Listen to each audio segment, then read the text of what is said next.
river. Cutting off their migration route might mean they could no longer reproduce, and the species could become extinct. These 4 fish, they represent, about half of all the fish that have been caught this year. So if we can get these fish alive back into the river, that's significant. It's really exciting.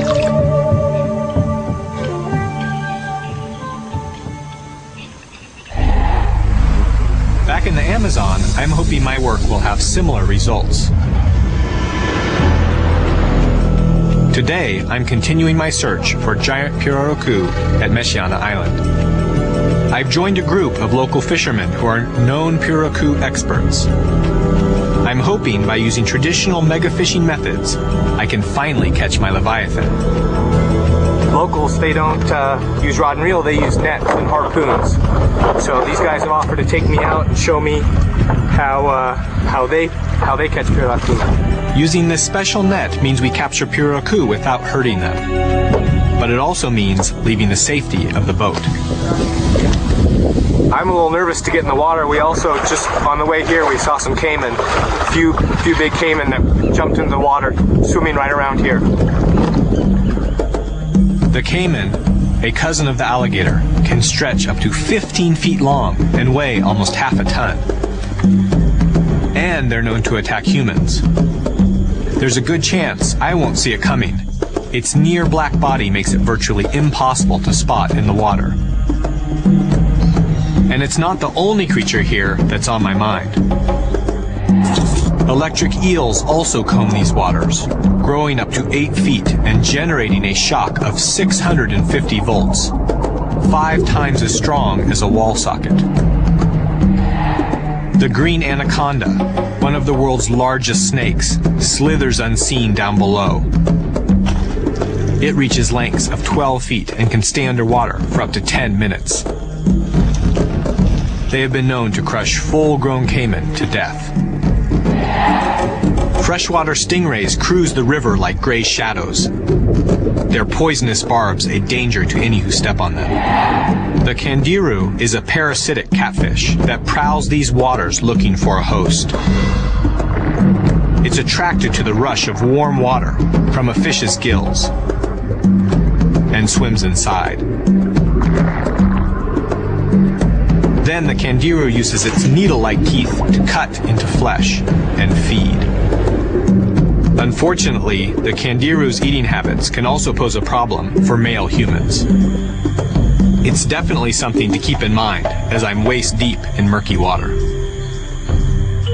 And then there are untold numbers of razor-toothed piranha, which, myth or no myth, are hard not to think about. But my guides don't seem concerned, and since few of these creatures ever seriously hurt humans, I try keeping my mind on the task at hand. There's 3 channels leading into this pool, and we're trying to set nets to block off the 3 channels so that any fish that are in this pool will be trapped. Then we're gonna swim with this net and bring these 3 nets close together and hopefully trap the fish inside. Okay, it's telling me to put it around my wrist.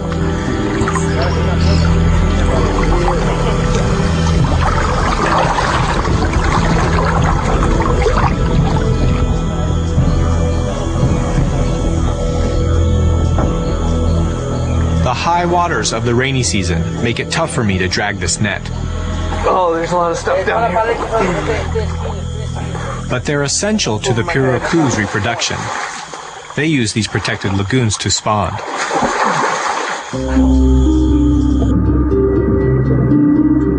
Most mature pirarucu mate only once a year.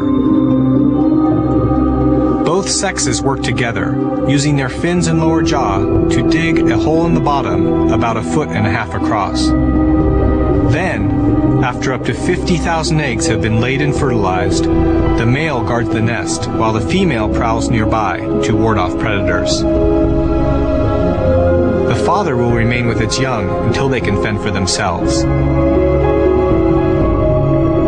Hopefully, I won't run into an angry 400-pound parent.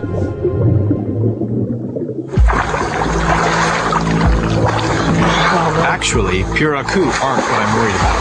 I don't like the shirt.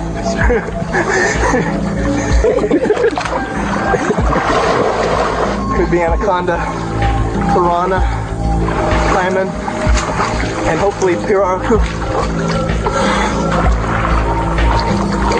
Apparently, sticks are tools of the trade. Oh yeah, that's good. Thank you. Cool.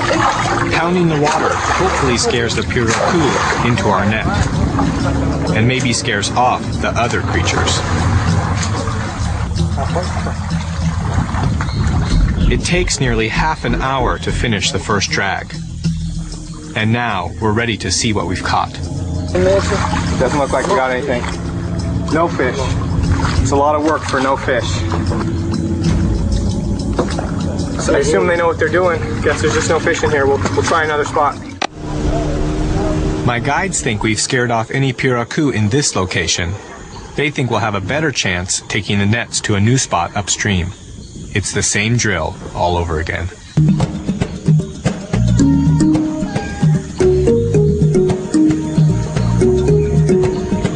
Just mud. Just climbing through mud and vines. We're at the end of our net. Nothing. I didn't see any fish. We didn't catch any fish. Didn't see any fish move past us. But we know they're in here. I don't know what we did wrong. Where are these fish?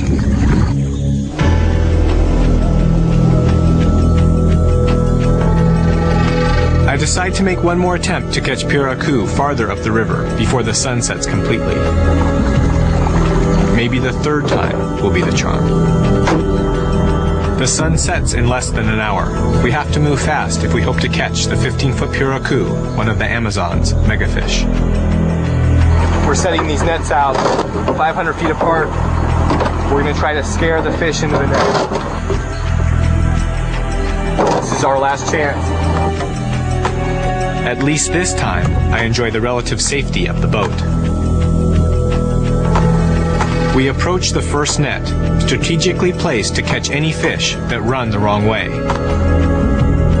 Once we pass over it, we'll drive the fish toward a second net, further down the channel. With all possible exits blocked off, a giant piraku must be waiting for me. I can see the net just ahead. This is the moment of truth. It's there. My piraku is squirming in the net. But wait, I'm wrong. It's a tambaqui, another unusual Amazon fish. It's a beautiful fish. It's related to the piranha. But this fish has a very different appetite from its carnivorous cousin. It's a fruit eater, and its teeth are absolutely unique. Teeth almost like a human, hard teeth that it uses to break nuts and eat fruit. The tambaqui's unusual molar teeth can crush seeds bigger than walnuts, and they use their large nose flaps to sniff out nuts as they drop. So we're just going to get a weight and then release this fish. These fish are much less common than they used to be because they're such a popular food fish. 12 pounds. Beautiful fish. So we'll let this guy go.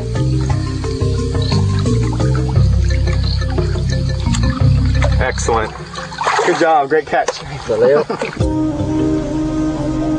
Though I'm happy to get a fish, it's not a megafish. And I worry that they're even rarer in this environment than I thought. Are their numbers so depleted that it's next to impossible to find a giant piraku in the wild? I head to a place that's trying to make sure they don't disappear. It's actually a piraku hatchery where young piraku are harvested from the wild and then placed in these tanks in order to protect them from predators, from parasites, and other hazards that they might encounter in their normal environment. God, they're tiny. Oh, there's a few. Wow. God, they're cute little guys. Look at how small they are. Tiny, it just fits in my hands. Do you have any idea how old this fish is? Approximately